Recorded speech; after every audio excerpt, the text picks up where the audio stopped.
apa keunggulannya Ya.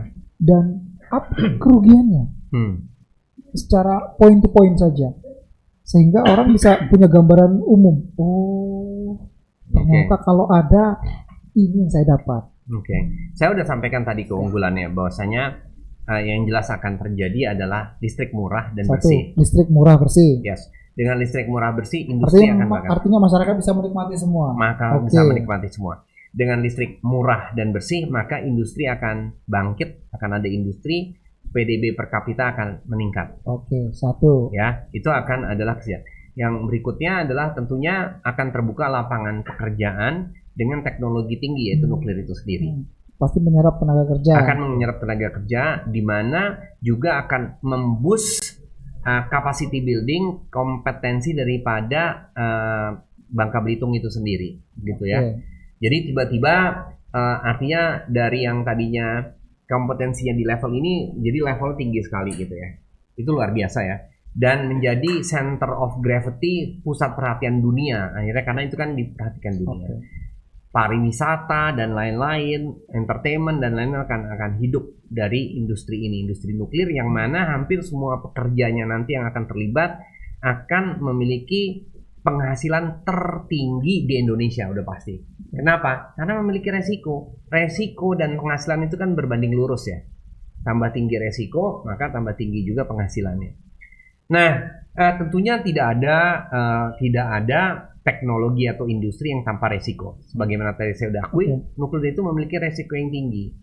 Ya, radiasi, kecelakaan dan lain-lain. Kecelakaan, Ya.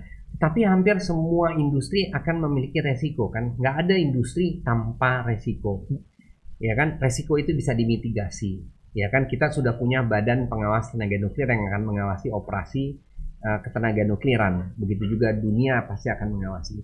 Jadi tentunya ya negatifnya bahwa ini adalah suatu industri yang akan diawasi dengan ketat dan memiliki resiko tinggi sekali ya, tinggi, benar-benar tinggi sekali lah, ya, tinggi sekali. Tetapi karena resikonya tinggi sekali, pengawasannya juga ketat sekali. Seberapa tinggi?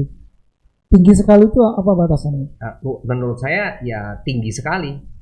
Ya hampir sama tingginya sama istilahnya industri pesawat terbang. Karena kalau pesawat terbang itu contoh ya. Pesawat terbang orang jarang melihat bahwasanya pesawat terbang itu kalau ada sekecil apapun kesalahan itu nyungsep pesawat, mati semua. Dan mati semua. Betul kan? Berarti ini sama? Sama. Ya artinya bahkan nggak sama dalam artian dari sisi nggak mungkin kurang, cuman dari sisi resiko tinggi kan ya.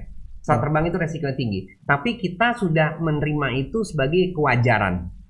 Tetapi kalau kita lihat pengawasannya, bagaimana istilahnya DJKA ya, DJA ya, di bawah Dirjen Perhubungan Udara mengawasi maintenance pesawat dan lain-lain itu kan ketat sekali ya. Berarti ini tugas beratnya Torkon. Bagaimana kemudian mengubah mindset masyarakat agar sebenarnya menerima kekhawatiran itu. Yes. Sebagaimana masyarakat juga menerima resiko tinggi dari pesawat terbang ya, itu. Itu maksudnya. Ya betul. Kita kan masyarakat juga nggak sadar ya. Pesawat terbang itu, naik pesawat terbang adalah sesuatu yang sangat resikonya luar biasa tinggi. Dari semua resiko yang paling tinggi pesawat terbang. Karena begitu satu mati, itu nyungsep kita. Tapi kan begitu kita duduk, kita nyaman, bahkan kita tidur. Di pesawat terbang. Ya kan, padahal si pilot itu kan serius sekali kan. Ada lampu-lampu berkedip aja udah langsung buka-buka. Udah lewat dia pasti. Nah, iya kan.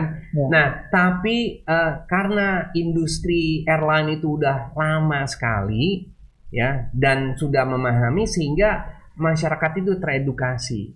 Saya confident bahwa saya 20 tahun lagi dari sekarang industri PLTN itu, industri nuklir itu akan sama seperti pesawat terbang. Bahkan mungkin misalnya orang menganggapnya udah oke lah.